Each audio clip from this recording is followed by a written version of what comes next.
All right, let's get going on today's meeting. So today we're going to continue our look at summarizing data, and we're going to introduce two new tools to help us summarize our data. The first one is going to be another way to visualize our data with Boxplots. And then we're going to take a look at correlation, which is a way to calculate an objective measure of how much two quantitative variables are related. So it is going to build on our skills at reading Scatterplots, and we're going to see a way to take judgments about how much two quantitative variables are related to each other away from subjective measures to a more objective measure that we can all agree on. And this is all in service of what we've been working on for the last couple of meetings, which is our elevator pitch, which is basically the idea that when you do statistical work, when you're doing work in psychology, you are going to end up analyzing a lot of data. And when you're trying to analyze so much data, your own human mind cannot understand what is going on in that data. You can't just look at a series of numbers and say, oh, okay, I see the relations. I see the implications of this. You need to have a way to summarize it so that number one, you yourself can make sense of it. But then number two, and much more importantly, that you can help somebody else make sense of it.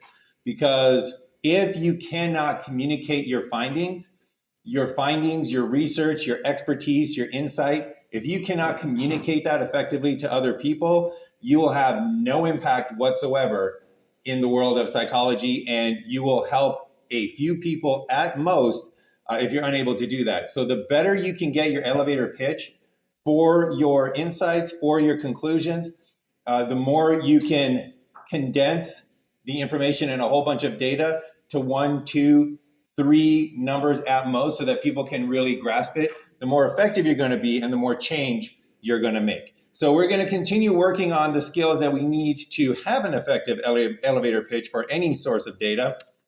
And then we're also going to continue on with a couple of do it with me demos so that you can continue to learn the Excel strategies and techniques that will make your life so much easier and offload all of that tedious multiple calculation work to Excel and leave your mind free to do the important work, which is that insight and understanding. All right, so summarizing data, Boxplots and correlations is what's on the menu today. So this is continuing our look at how to display center and spread. So we introduced the idea of measuring the center of a distribution and the spread of a distribution last time. So we're going to take a look at the box plot, which is a very popular, because it is effective way of displaying center and spread of a distribution of data. And then we're going to start taking a look at the relationship between two variables and the relationship between two concepts and how to communicate that. We're going to look at correlation, specifically correlation R, which is the linear correlation. And we're going to see how to calculate this correlation between two variables. Very importantly, how to interpret the correlation. So how do you take that number and make meaning out of it? And then very, very important, how to distinguish correlation from causation. So we probably all heard the term that correlation does not imply causation. So we're going to see exactly what that means and make sure that that is always in the back of our head whenever we come across a correlation. So we're going to illustrate these with some do it with me demos. We're going to start off with that Race Implicit Association Test study that we introduced last time. And then we're going to take a look at a classic study where the infamous Marshmallow test came from on delay of gratification. And we're going to see how oftentimes findings start as correlations and then later on get tested experimentally to determine causation. So we'll take a look at that with these two studies. And then we're going to look at the limits of correlation in a really interesting study on the relationship between assertiveness and leadership skills. And we're going to see that correlation is a very, very powerful tool, but you have to make sure that the job you're using it for is what it was designed for. So we're going to talk about one of the very important limits of this correlation tool.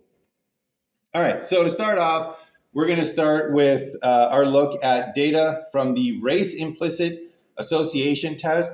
So this was data that I found, and I'm glad that these types of data repositories are becoming more and more available, because if you're interested in studies on race implicit association, if you're interested in studies on concept formation and attitudes about race and stereotypes and things like that, you can run your own studies and get incrementally more subjects as you go. Or sometimes you can find a data archive like Zhu, Nosek, and Greenwald made available, and all of a sudden you have access to over 2 million subjects with 2 million points of data for every single criteria and dimension that they measure. And this is all available.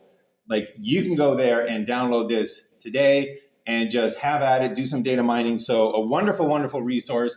So we're going to use this to illustrate how to do box plots and interpret those when we take a look at how to display that center and spread. So just to kind of call back to what we introduced last time, in learning statistics, there are oftentimes what I like to call level up moments.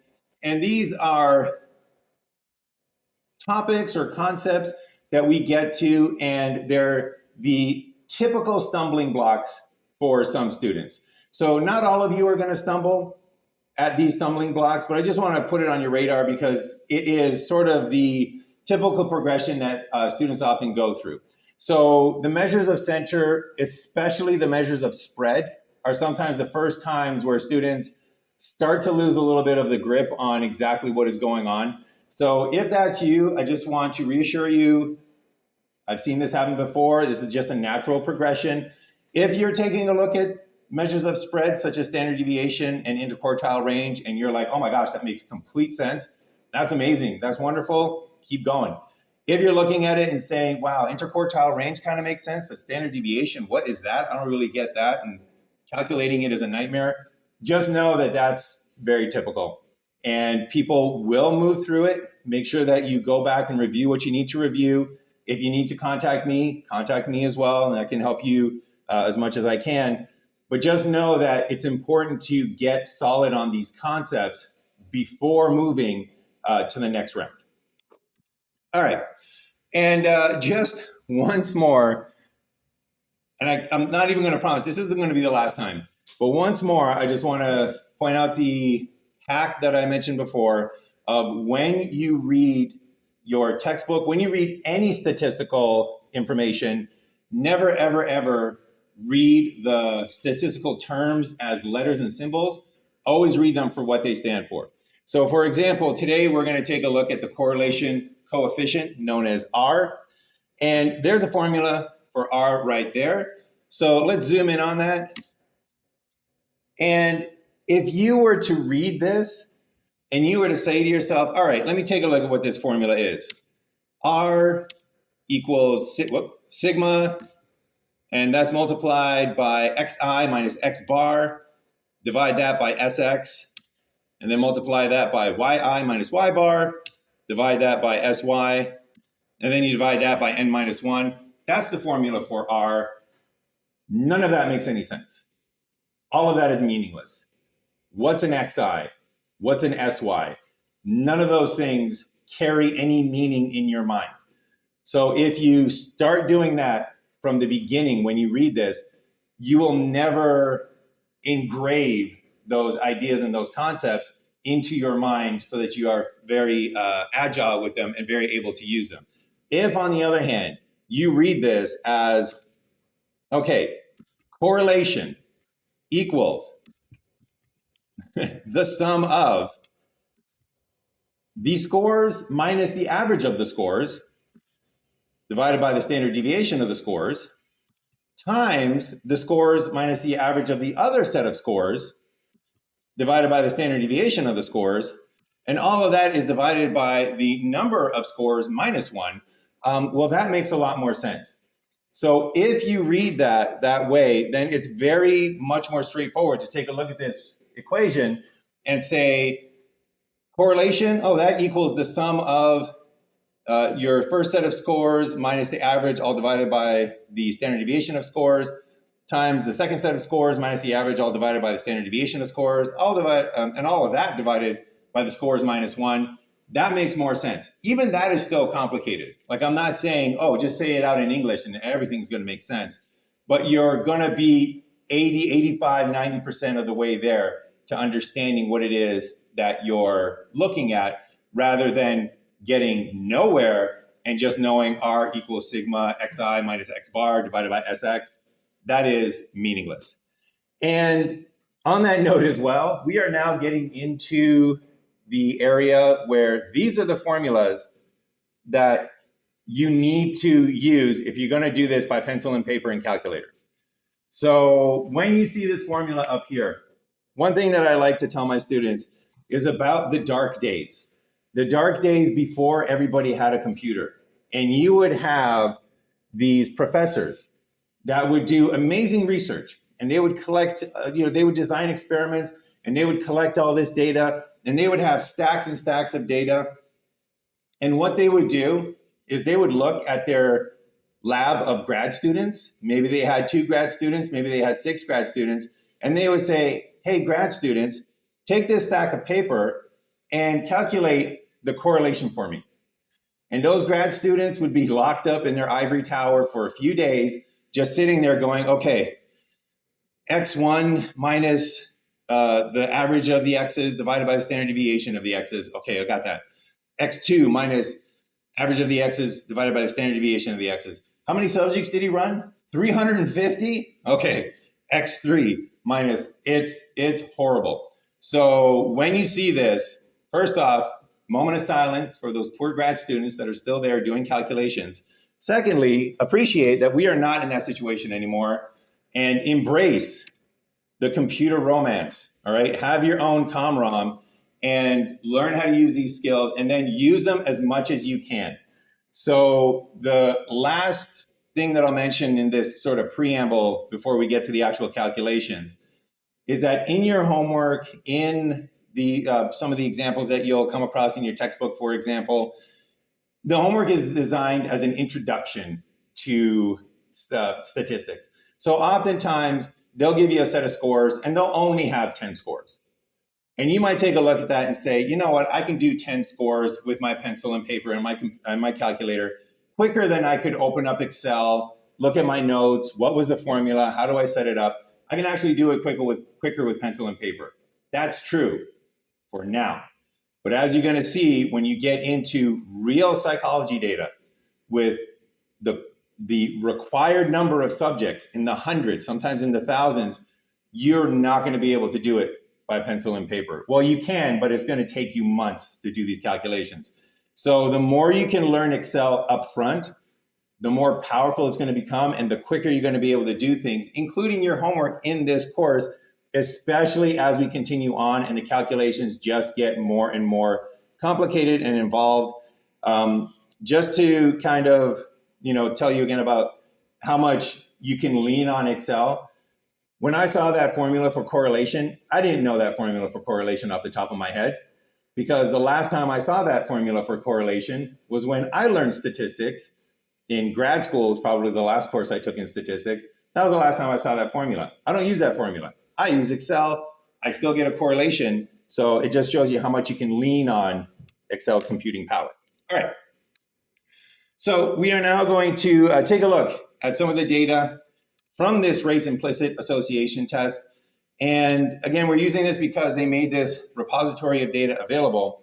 But before we get to that, I do want to talk about the implicit association test, so we have a little bit of context for the numbers that we are going to look at. And what this implicit association test is, so I'll read from the article. It goes, the implicit association test is a dual categorization task in which, in critical blocks, participants alternate between 2 categorizations involving 4 total target categories. For example, flowers versus insects, pleasant versus unpleasant, but respond using only 2 response keys. And it goes, the logic of the task is that if cognitively associated categories share a response key, responses will be facilitated. That means they'll go faster and they'll be more accurate. resulting in faster responding and less errors. I thought I was giving you some keen insight there. It seems like they already said it. For example, when categorizing pleasant words and flower images with one key and unpleasant words and insect images with the other key, responding will generally be faster and have lower error rate than responding when the opposite pairings need to be made, flower and unpleasant versus insect and pleasant. And then this last sentence is really important. The implicit association test is now the most well-validated measure of implicit attitude, and there are citations for that.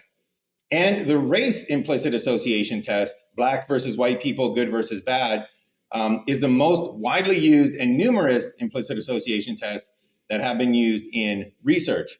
No citations for that. So we're going to talk about that in just a little bit when we get to the controversy surrounding this test. But that's a pretty good explanation. But I'm not sure that everybody is kind of rock solid on what the implicit association test is.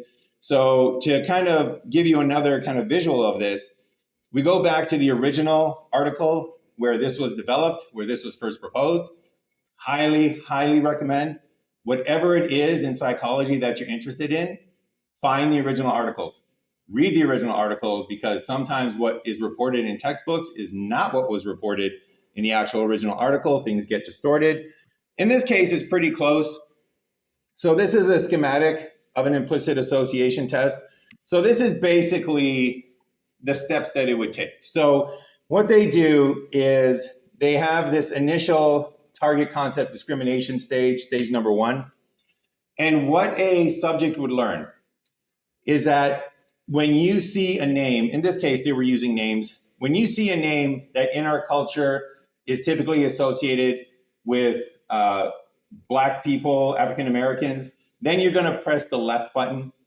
And if you see a name that is typically associated with white people, Caucasians, you're going to press the right button.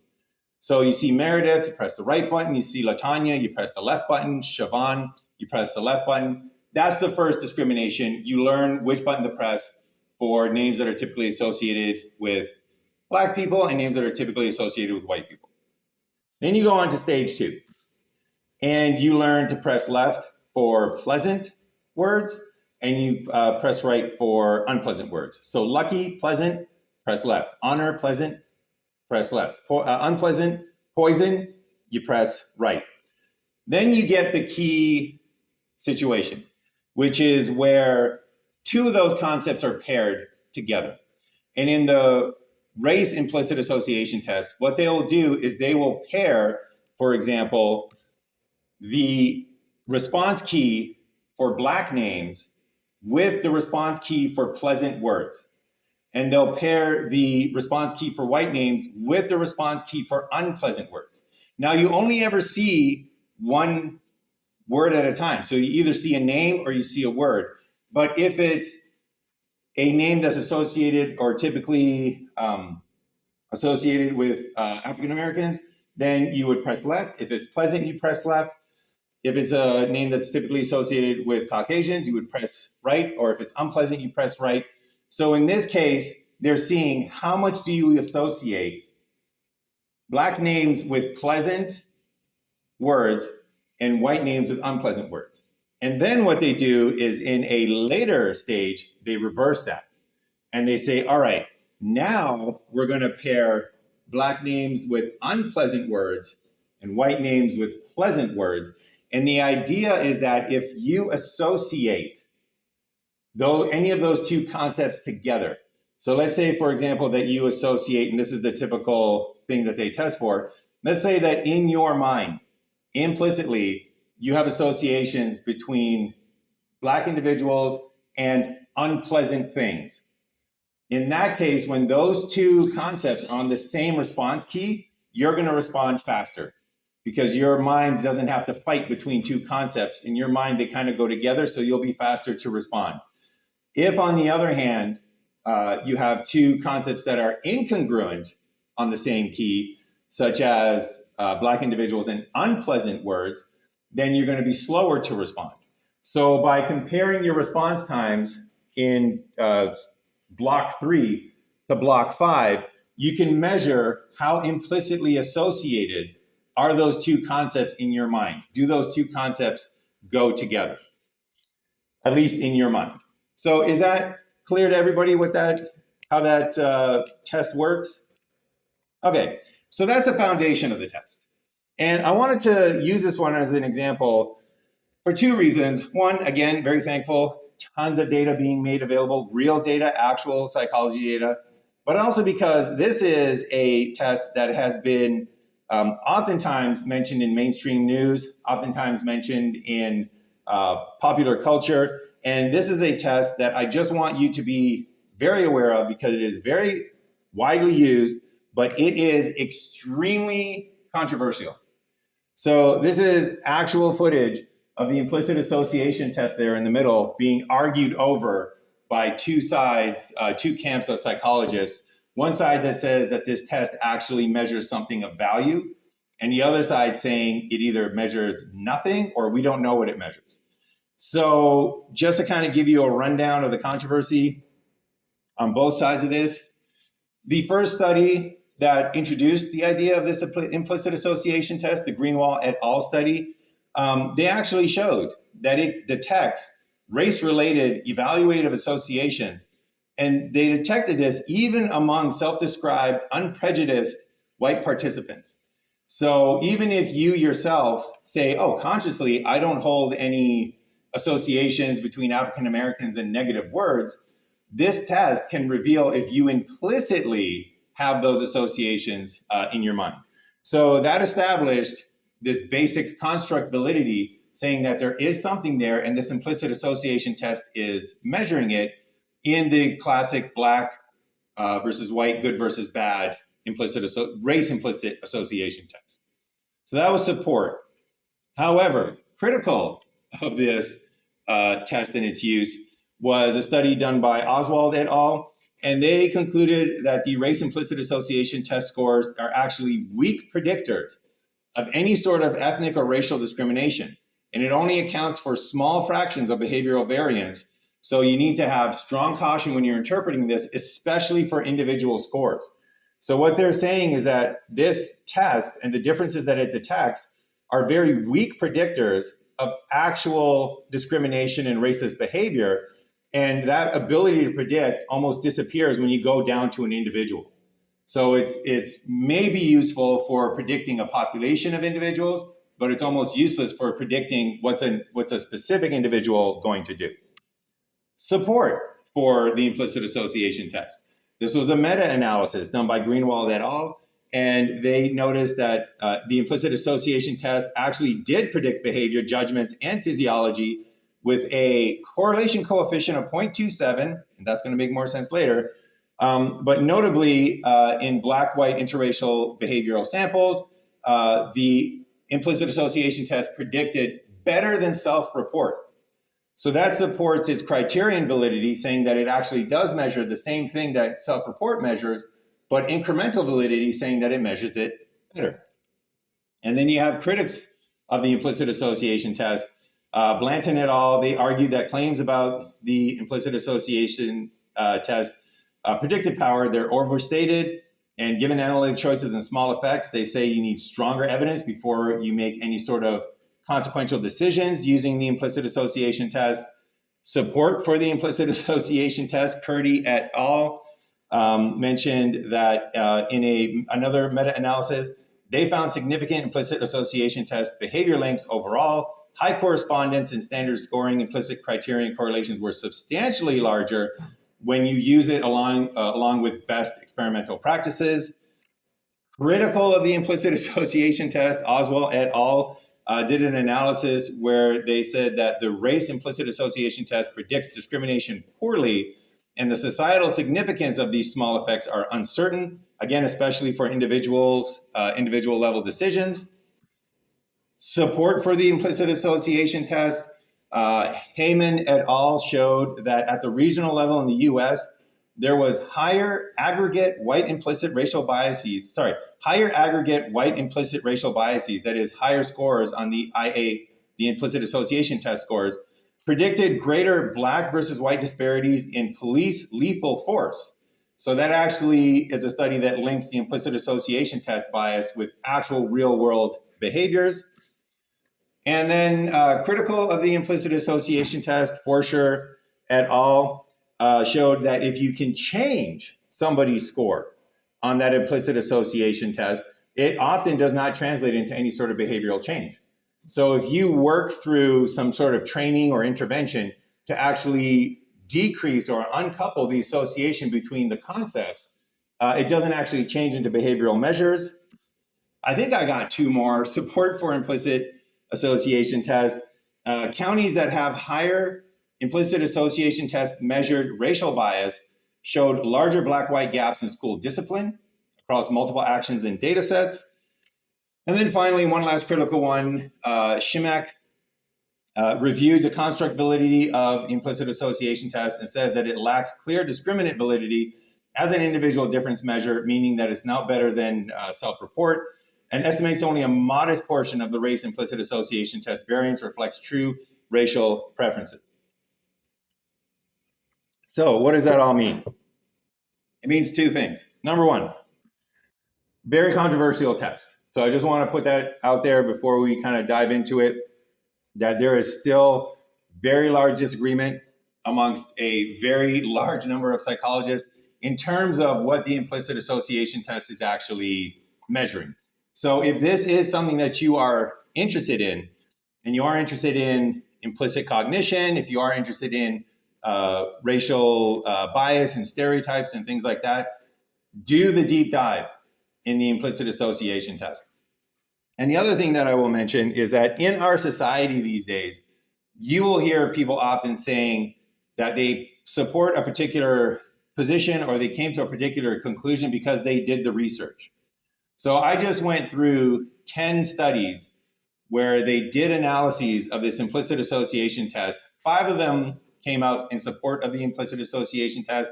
5 of them came out against the implicit association test. And if I had to say which side of the implicit association test I personally was on at this point, I would tell you I have not done the research, so I will not say. So whenever somebody says, oh, you know what, I came to this conclusion because I did the research, first thing in your mind should be, well, how many peer-reviewed journals did you review? And of those peer-reviewed journals, how many of them were meta-analyses? And of those meta-analyses, how many of those did you actually check to see if they scored everything? I mean, that's doing your research. So it is completely fine in this day and age. In fact, it's a little bit of a trailblazing behavior to do in this day and age. If somebody asks for your opinion, to just say, hey, you know what? I've heard of the implicit association test, but I seriously don't know. I seriously don't know which side I'm on, whether it's a good measure or a bad measure. That's totally fine. And when somebody tells you that they did the research, first thing you can ask them, what peer-reviewed journals did you read in order to come to your conclusion? And unless they can name one, it means they've been on Facebook for 15 minutes, and that is not doing your own research. All right. Come back next week for the rest of my TED Talk. But for right now, we're going to go to the actual data. So this is going to be the beginning of the first Do It With Me demos. So the data sheet the Excel sheet that we're going to be working with is this one right here. So if you already have it open, we'll turn to that. And what we're going to do is we are going to very quickly just kind of revisit how to do the median, how to do the mean, how to do range, standard deviation, quartile 1, 2, 3, and interquartile range. And then we're going to show you how to display that information in a box plot. So before we get to that, though, we're going to talk about what data we have here. So these are the implicit association tests for scores for the race implicit association test. So basically, they were determining whether the concept of Black people and white people were associated with good concepts or bad concepts. So these scores here are for subjects that self-identified as Asian. And you can see that we have about 500 plus of those scores. These scores here are for subjects that identified as Black. And we have about 852 of those. These scores here are for people that identified as Hispanic.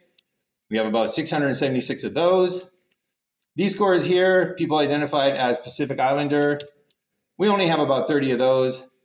People who identified as being Middle Eastern, we have about 100 of those. And then individuals that identified as white, we have about 3,400 of those. All right. So the first thing to notice is that we have 6 different categories here, and none of them have equal numbers, right? They all have like, well, this one has 500, this one has 800, this one only has 30, this one has 3,000. So they all have different numbers. So when we calculate our median, mean, and range, we're going to have to take that into account. And that's something that's very important. And I'll illustrate why with the Pacific Islander calculations here. So if you remember how to do this, feel free to work ahead right now. But if you don't, just as a way of review, to calculate the median first, we're going to put in equals.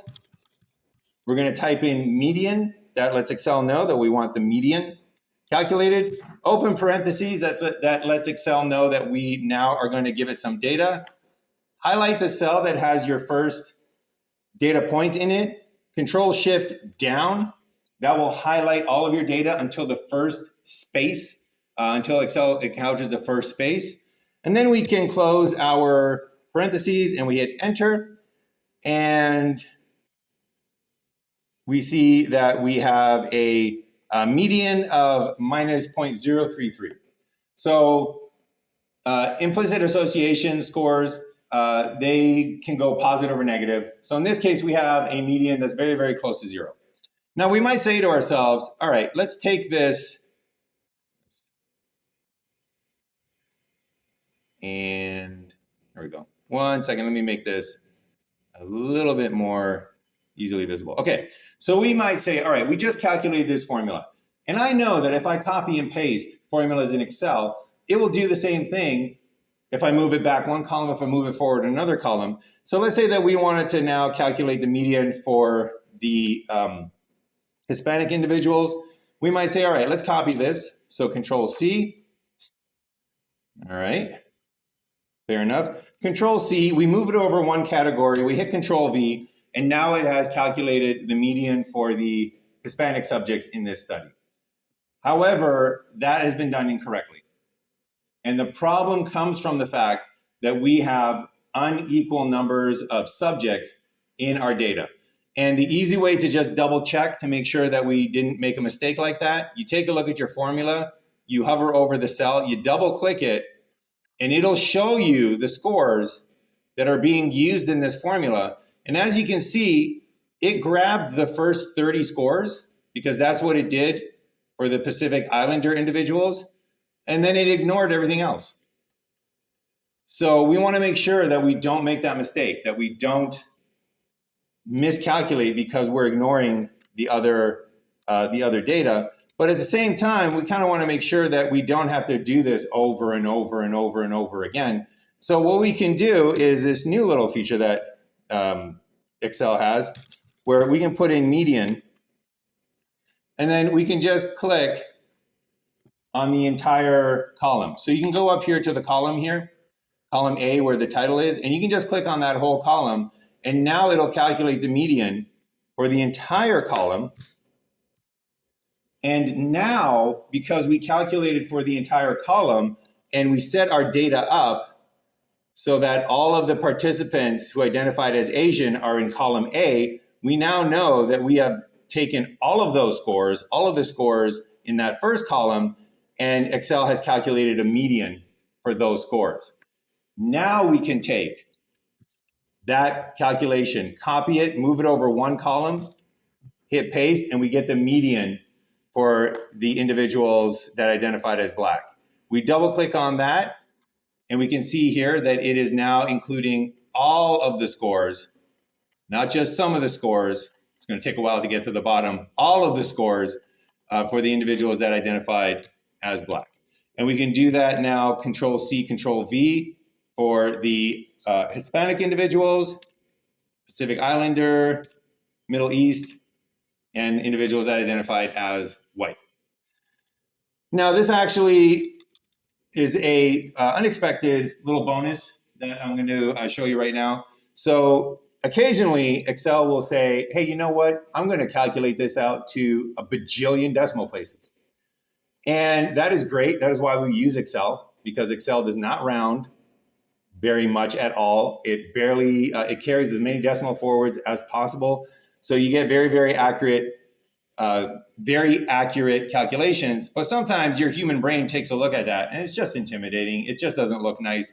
So what you can do is you can actually highlight all of these scores here. And then we can go here to these two options here on the toolbar. And very nicely, it has the increased decimals and it has the showed the wrong one, increased decimal and decreased decimal. And with these, you can just either increase the decimals that are displayed, or in the case that we have right here, decrease the decimals. And now they're a much more visually and mentally easy thing to digest. So we're going to do this now for the mean, the range, standard deviation, quartile 1, quartile 2, quartile 3, and interquartile range. I'm going to do those right now for the individuals that identified as Asian. If you remember how to do this, feel free to work ahead and I will catch up with you when we get to our box plot. So just very quickly, calculating the mean for individuals that identified as Asian, so equals average, not mean. Highlight that first column, close the parentheses, hit enter, and we have ourselves our average. Going to decrease those decimals. Whoops, I always go the wrong way at least once.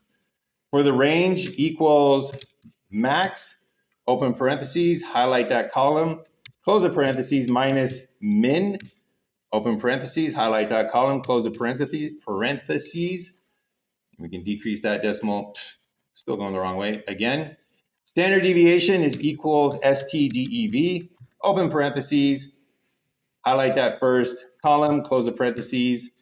Quartile 1 equals quartile, open parentheses, highlight the first column, comma, tell it which quartile you want. In this case, we want quartile 1. And we're going to do the same thing for quartile 2 equals quartile, open parentheses, highlight that column, comma, 2, let it know that you want quartile 2.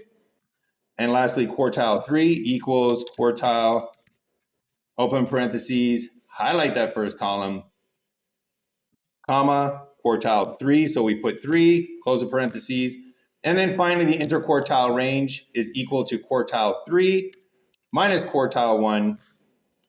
And then we're going to make all of these look a lot better by decreasing that decimal down to 2 decimals. And now we got data that looks better to our human minds. Now that we know that we've set these up in a way that we can copy and paste, we can Control C to copy those formulas. And then we just paste them for individuals who identified as Black, who identified as Hispanic, who identified as Pacific Islander, who identified as Middle Eastern, and finally who identified as white. And we have calculations for all of these measures of center and spread. All right, does anybody have any questions on those calculations? Yes?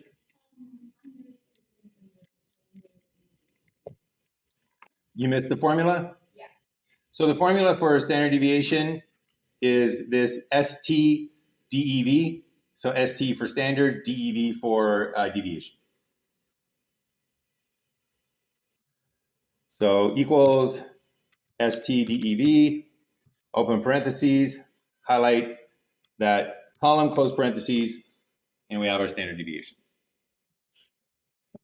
Any other questions? Yep. So the quartile, for the formula for quartile, it's got 2 parts to it. So we say equals quartile. That lets Excel know that we want the quartile. We open that parentheses, let it know that we're going to give it some data. The first thing that you select is the column of data where your data is. So we're going to select column A. Then, very importantly, you put a comma. A comma in a formula for Excel tells it that you're going to give it the next parameter. So you're telling it, I want you to calculate a quartile. The first parameter that you give it is you say, I want you to calculate a quartile for all the data that's in column A. Then you hit a comma and you say, now I'm going to tell you the second piece of information, which is which quartile do I want you to calculate? I want you to calculate quartile 1. I'm going to close that parentheses. I'm going to hit enter, and you have the quartile calculation, first quartile for your data. And then that same function is going to be used for quartile 2 and quartile 3. The only thing that changes is that 1 is going to change to a 2 for the second quartile, and then a 3 for the third quartile. Now, there's also quartile 0, which is just the min of your data, the minimum of your data. And there's also quartile 4, which is just the maximum of your data. So those are typically not reported, but that's why we start at 1, 2, and 3. And it's called a quartile. So you might be wondering, wait, where's the fourth one? The fourth one is just the max. All right, any other questions? Yep. Oh, sorry, interquartile range is then quartile 3 minus quartile 1. So for this one, we already calculated out our quartiles. So we just put in equals and we click on our answer for quartile 3. And then from that, we subtract and we click on our answer for quartile 1. And that gives us our interquartile range.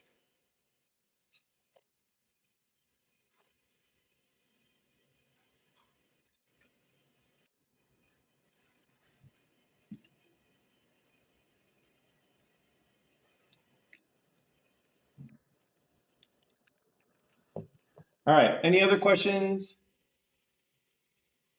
Okay, so we now have a bunch of data here that summarizes an even more bunch of data over here. But this still, it's great if you got time to sit down and look at it, but it's still sort of difficult to see relations there. It's still sort of difficult to get the overall picture. So what we want to do is we want to take this data here and we want to display it in a graphical way that allows our minds to use our visual processing cortex in order to extract information and get a picture of what is going on. So to do that, we're going to do a box plot.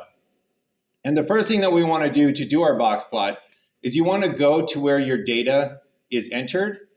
And once again, because we don't know, and we want to make sure that we include all the data, we are going to highlight all of the cells, all of the columns. And you can do that by just clicking on the first column and then dragging over to the final column. So we click on column A, which has all the scores for individuals that identified as Asian, and then we just drag column B, C, D, E, and F, so that we now have all 6 groups of individuals, and we have all of their scores. So you'll see here for the Pacific Islander individuals, even though they only go down to 30 individuals, that column is still highlighted. It makes sure that we get everybody.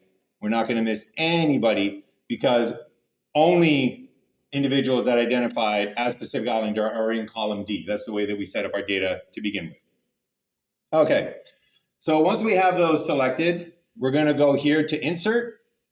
So I go up to the toolbar, we click on insert, and then we are going to go here to the selection of charts. And the ones that we are going to want is we're going to want to expand this. So we're going to click on this arrow here that expands it down to all of the charts. And then we're going to scroll down until we see, just blew right by it, until we see this one here, which is called the box and whisker. All right, so just once again, we've selected our data. We go to insert. We go over here to where we see the little pictures of charts. We click on the insert chart because the one that we want is not displayed here. We scroll down until we see the statistical category. We're not going to use histogram, our old friend histogram over here, but we're going to go over here to box and whisker, and we're going to click on that. And it gives you this really, really nice box and whisker chart here that is, well, we're going to see exactly what it is in just a moment. But first, we're going to kind of show you how to make this look a little bit nicer and put it into a format where if you close this and you come back to it, you'll remember what you did. So the first thing that you want to do is this chart title here should not be chart title. because I can see that it's a chart and that it has a title. So we're going to click on this, and we're going to click on it once to activate it, double click it to get into where we can edit the title. And we're going to call this the Implicit Association Test D scores, because those scores are the actual, they're called D scores. We don't need to go into why. And then we hit OK. And now we have a nice title that's going to help us understand what it is that we have done. The next thing that we can see is that we have all these nice boxes with these little whiskers on them and these little dots underneath, and they're all these nice different colors, but we don't know which colors go with which individuals here. So we're going to want to go up here to Legend, and we're going to click on Legend, and we are going to, you can choose whichever legend you like. I like the overlay legend at right. That one works oftentimes really, really well. And then also you can just take this and you can wait until you get that, and then you can click on it. No, you can't click on it and move it. Huh. All right, well, you can click on Legend and you can go here and you can put top right. If you prefer in the top right, that's kind of like where I usually end up with it. And now you have a much nicer, let me stretch this out for you a bit. You have a much nicer looking graph. It's nice and titled, but now importantly, you know that this blue box over here, those are the individuals that identified as Asian, and those are their implicit association scores. This pink box over here, those are the individuals that identified as Black, and those are their implicit association test scores. And then just so on and so forth for all of the categories that we identified with. So now we have a nice graph that displays, I'll show you what it displays in just a second, but lets us understand, once we know how to read this box plot, lets us understand what is going on in this data a lot better. So was everybody able to create the box plot? Okay, and then you can do things with these. So for example, you can make, the outline of each of these black. I'm a big cartoon comic book fan, so I just like things that are outlined black. So if you like that, you can do that. You can make it look pretty. You can make it look whatever way that you like. But importantly, we need to be able to get to this point where we can actually see and generate the box plot out of these over 6,000 points of data. So 6,000 points of data, we took 6,000, we got them down to, how many is this? 36, 48. We took 6,000 points of data, we got them down to 48, and now we got those down to 6 little boxes, and those boxes are going to tell us a lot. Any questions on this before we start interpreting the graph?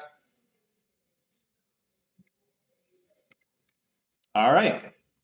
So slightly prettier, this is what we all ended up with. So the first thing to do whenever you're dealing with scores on a variable and it's new, and especially if it's something like the implicit association test, where it's like multiple categories and the categories crisscross, and we get positive and negative scores depending upon how the categories crisscross, that's a lot to take in, especially if you're new to the place. So here on the y-axis, we have the actual implicit association test scores.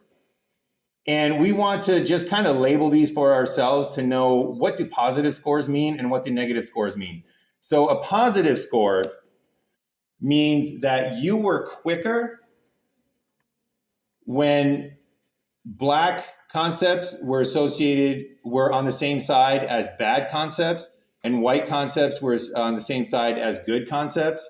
And so you were faster when those two were paired.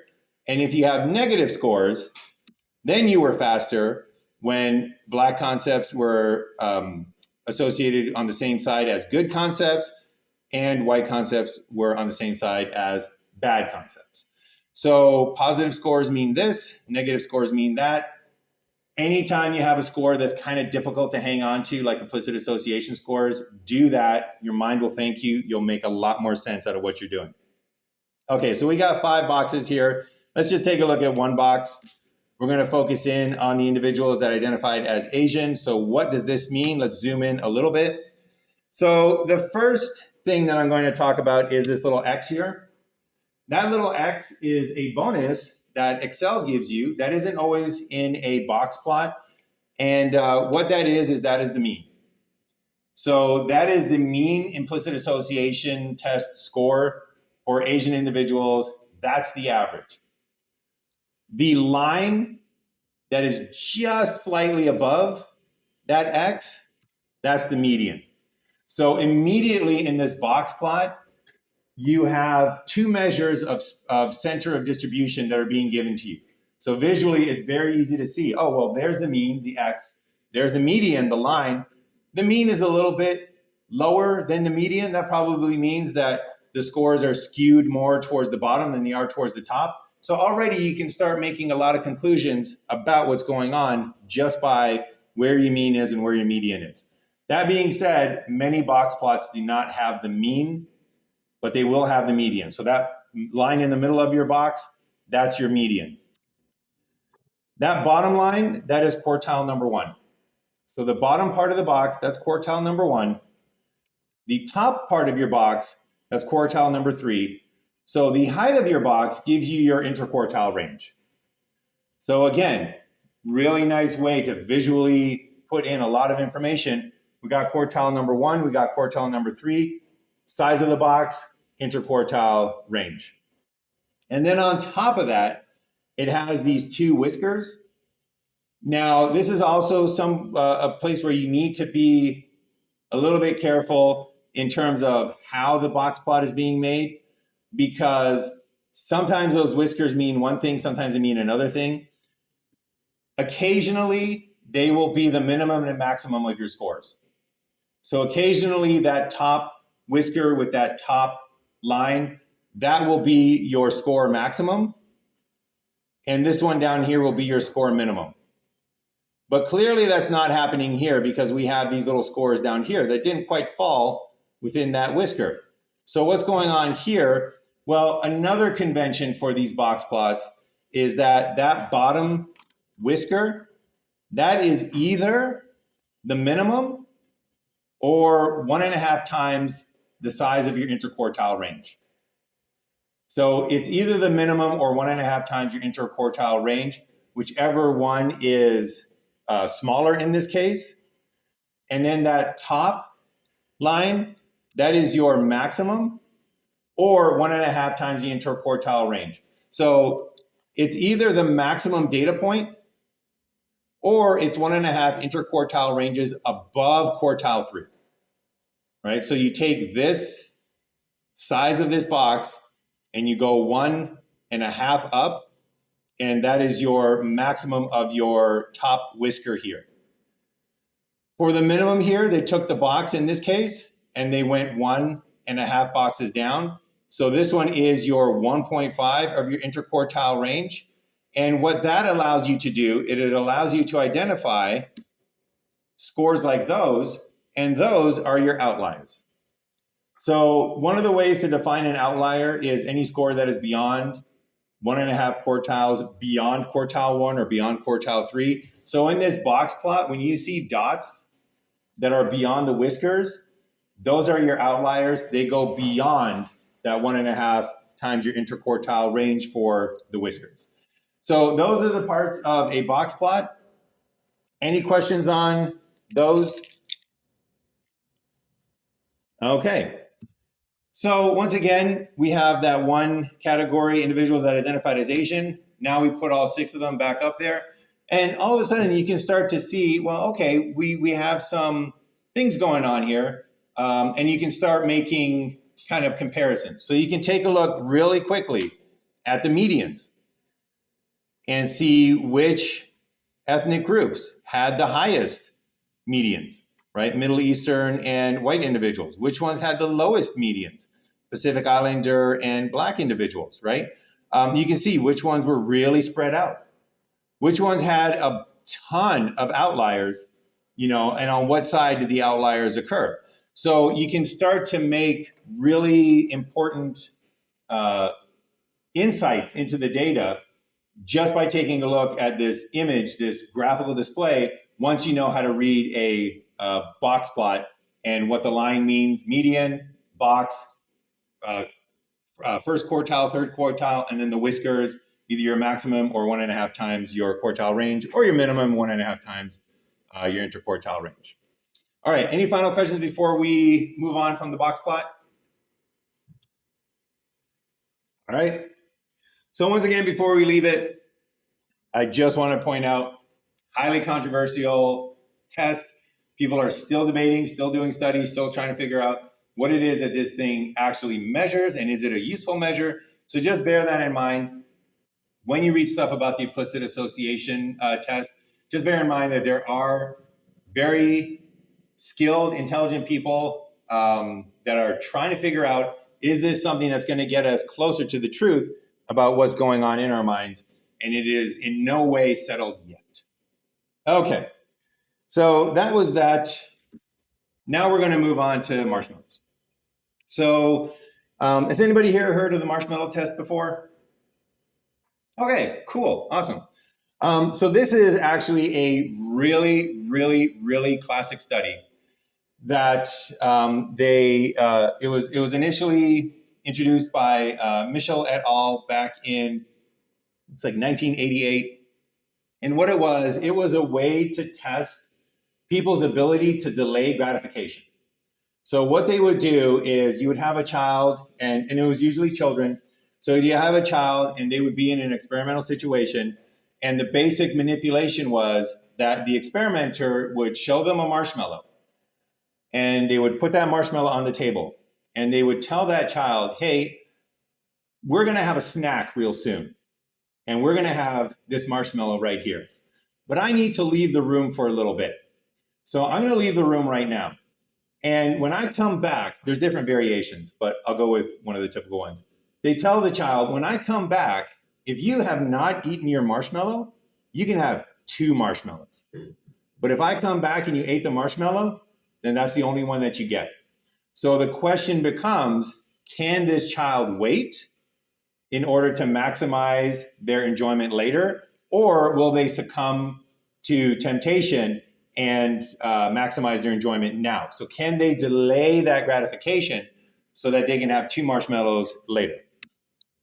So again, this was initially proposed by Michel et al. Back in 1988. So again, the general type of procedure was that the experimenter indicated that they needed to leave the room, and they said, if you wait until I come back myself, then you can have this one, and then they point to a preferred object. So sometimes it was a toy, sometimes it was a sticker. Classic one that people remember is the marshmallow.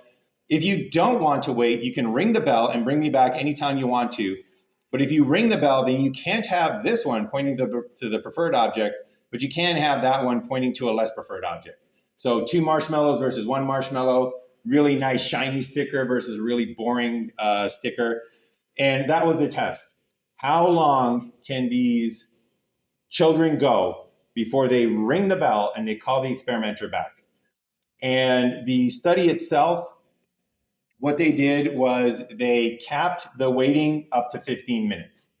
So if 15 minutes expired, the experimenter came back in and said, hey, here's your 2 marshmallows. You waited long enough. So why is this a really, really famous psychology experiment? Well, as it turns out, the subject's ability to wait for that second marshmallow, the subject's ability to delay their gratification, was actually very highly correlated, and we're getting into correlations now, with other measures. So what they did later is they called back these subjects after a certain period of time when they were adolescents. So they tested them as children, brought them back as adolescents, and they gave their parents questionnaires about their kids. And these questionnaires measured things like academic competence. So compared to other teenagers, how good is your child doing in school? social competence compared to other teenagers. How socially skilled and able to form relationships is your child. Frequency of problems based on other teenagers. How often does your child encounter problems? And then coping competence. When they encounter problems, how good are they at coping? And what they found was that the ability to delay gratification as a child correlated with very important developmental outcomes later on. So we have this table here of actual correlations. We'll talk about correlations in just a moment. But basically, we're going to focus in on only part of this table. So they have the data for female subjects, and then they have the data for male subjects, and then they have the data where they just combined those two pools. So we're going to just focus in on the combined data.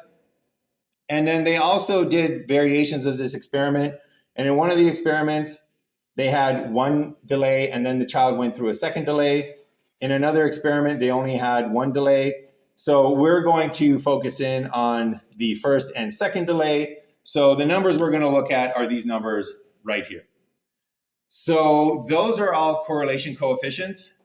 So we're going to see exactly what those mean in just a moment as we unpack this marshmallow test. So at this point, we want to know what those numbers mean. Stars in asterisks in a psychology paper are usually important. And as you can see, some of those have a bunch of asterisks.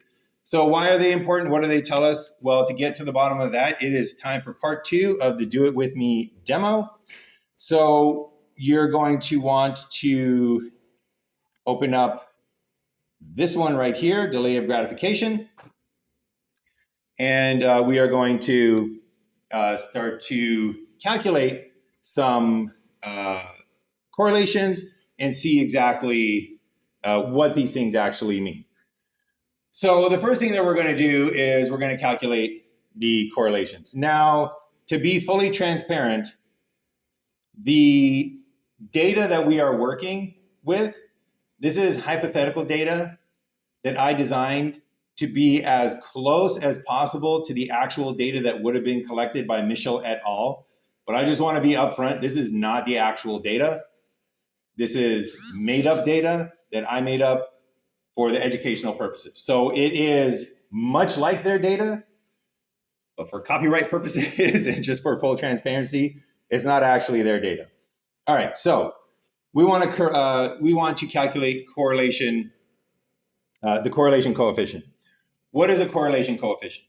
A correlation coefficient is a measure of how much are two things related to each other. Basically, for two concepts, if one concept goes up, does the other concept go up? Or if one concept goes down, does the other concept go down? Is one concept related to another concept? So for this example here, we have our participants, just the number in column A here. And we go all the way down to 87 participants. That's the number that we had. Then here we have their delay in minutes. So how long were these subjects able to wait in minutes? So we have subject number 1 here, and they waited 11.1 minutes. Subject number 2 here waited 11 minutes. Subject number 3 here waited 4.8 minutes. And then we have the ratings of academic competence, social competence, frequency of problems, and coping competence.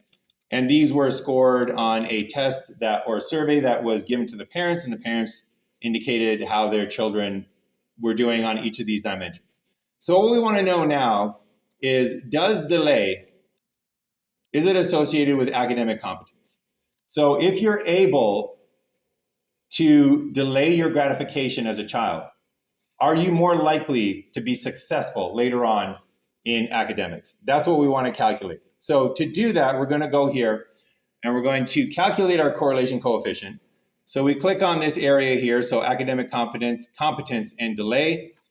And we're going to tell Excel, we're going to give you a formula. And the formula for correlation is Correl, so C-O-R-R-E-L. So C-O-R-R-E-L, and then we open the parentheses, And you can see immediately that Corel is asking you, it's telling you, we're going to ask you for one array of data, and then we're going to ask you for the other array of data. The first array of data is your scores for one variable. The second array of data is your scores for the other variable, and it's going to calculate how related are those two.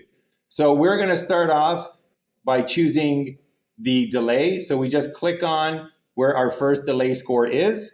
And now we can use, because we have equal numbers for each, we can use Control-Shift down. And then that highlights all of our delay scores. And then, importantly, we're going to put in the comma, and that lets Excel know, now we're going to give you the next set of data. And we click on academic competence. We click on academic competence, and it is supposed to Control-Shift down. Let's try it over here. Academic competence. One moment. Academic competence, Control-Shift down. There it goes. We just learned a valuable lesson today. We hit enter and we get 0.27. All right, let me do that one more time. So equals CORREL, open parentheses, highlight first the delay, Control-Shift all the way down to select all the delays. Then we put in our comma. We make sure we don't go up here. That's what we learned new today. We don't go up here and click here, because then we can't use our little keyboard shortcuts. We stay here in the cell. We click on that academic competence, Control-Shift down, close the parentheses, hit enter, and we get a correlation of 0.27. So does everybody have that correlation, 0.27? Okay, awesome. What does 0.27 mean? Best way to explain what 0.27 means is to graph this out so we can actually see what it means. So to do that, we're going to click on delay. We're going to, with our keyboard, shift to the left so that we highlight academic competence as well. And then Control-Shift arrow down to highlight all of the scores. And then we are going to go here to insert. And we are going to insert a Scatterplot, which is this one over here. So we can go down again to our arrow key to get all of our graphs out. We click on scatter, and we can see our academic competence graph here. Academic competence is the dots. This here will be the delay. On the x-axis, we have delay. On the y-axis, we have academic competence. And this cloud of data shows the relation between academic competence and delay. Now, what this correlation coefficient is, it is a measure of two things. It is a measure of whether or not these dots are tilted and in which direction are they tilted. And it also measures how strongly are they related to each other. So to graphically show that, we're going to make sure that we have our graph clicked here.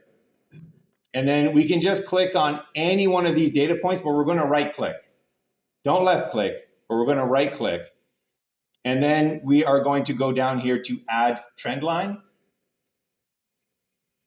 And it adds our trend line here. And we can see this trend line. We can see this line in our data. It's slanted slightly up, right? It's slanted slightly up. And what that tells us is it tells us that as we go and have increasing delay, then we also end up in general with increasing academic competence. So this line that we put, this trend line, this is your line of best fit. And what this line is telling us, number one, it's slanted up. So as we increase delay of gratification, we also increase academic competence. That is this 0.027. And it also tells us that if you can see the cloud here, let me just see if I can format that. Trend line, outline. I like the outline. Oh yeah, there we go. Well, that's no good. I made it look like our dots. Dashes. Boom, baby. All right. So that line there, that's your line of best fit. That tells you the direction of the relation. In this case, it's positive, which means that as delay increases, so does academic competence. And then it also lets you know, this correlation coefficient lets you know how strongly these two are associated. So you can see here that they're associated by the cloud of dots is kind of close to this line, but it's not really close. They're kind of spread out. So that lets us know that it's correlated, but it's not correlated very strongly. Okay, but that's what that correlation coefficient is telling us. And the correlation coefficient can go anywhere between -1 to 1. 0 means no correlation. 1 means the strongest positive correlation you can have. -1 means the strongest negative correlation you can have. So let's do that again for social competence. So just for display purposes, I'm just going to delete the graph here. Let's do social competence as well. So we are going to calculate the correlation first. We cannot just take this and copy and paste it to the next cell over. If you do that, make sure that you double click on this and you will see that we are now correlating academic competence and social competence. Not what we want to do. So we're going to delete that and we are going to put in equals, correl, open parentheses, first choose the delay, hit that comma, next choose social competence, close the parentheses, hit enter, and you can see here that social competence has a higher correlation. It has a stronger correlation. It's got a bigger number. So we know that social competence is more correlated with delay than academic competence is. So in this case, we are going to graph this as well. So we are going to see if we can, you know what? In this case, we are going to graph this, but I'm just taking a look at the time. We are going to have to save this for later. So what you can do for next time, before we go to next time, is graph these out. Try it yourself to graph them out. You might have to do a, well, I'll just do it. I'll just show you right now in case things go south while we're waiting until the next meeting. If you choose all three of these, and then you go, for example, to insert, and we're going to insert our scatter plot, Excel will graph the correlation between all three of them, but we only want social competence. So we can take a look down here, see that social competence is the pink circles. We can just click on the blue circles and delete those. And now we have just social competence and delay. You can add a trend line to that by right-clicking, add trend line. And then you can see now that once again, there's a positive tilt, but it's more tilted and the cluster of clouds is more concentrated around the line. Hence we got the stronger correlation. So we're going to end it right there. We're going to finish up with our look at correlations next time that we meet, why they're important. We're going to talk about why correlation does not equal causation. So before we leave today, I'm just going to give you one last challenge, is that we have delay of gratification, the ability to say, no, I'm not going to take the one marshmallow because I'm going to wait until I get 2 marshmallows. You can think of that skill, the ability to delay gratification, as something that can be very useful. So one possibility for why delay of gratification is associated with academic competence and social competence is because academic competence requires you to delay your gratification. It requires you to say, hey, you know what? I'm going to study for my exam that's coming up in 2 weeks rather than watch an extra few episodes of the new Netflix series tonight, right? I'm going to not do what I want to do right now, and I'm going to delay my gratification so I can enjoy the exam later on. Social competence. If you're going to have a relationship with friends, you're delaying gratification all the time. You might get into an argument with your friend and you might say to yourself, you know what? It would just feel so good right now to drop that atomic bomb, to drop that emotional atomic bomb that I've been sitting on forever, and it would destroy this person and it would feel so good. but it would probably be better to have a friend in the future. So I'm not going to do that, right? That could be one of the reasons why the two of them are associated. But what I'd like you to think about are there any other possible things that could cause this correlation to exist? Specifically, is there some other factor that might make children both good at delay of gratification and also good at academics? So it's not that delay of gratification causes academics, it's that this third factor causes delay of gratification and also causes academics. And this third factor causes delay of gratification, but also causes social competence. Try to think of that. We're going to see what psychology tells us is one of the answers next time we meet. So that is your challenge until we meet next time. Other than that, we are done for the day.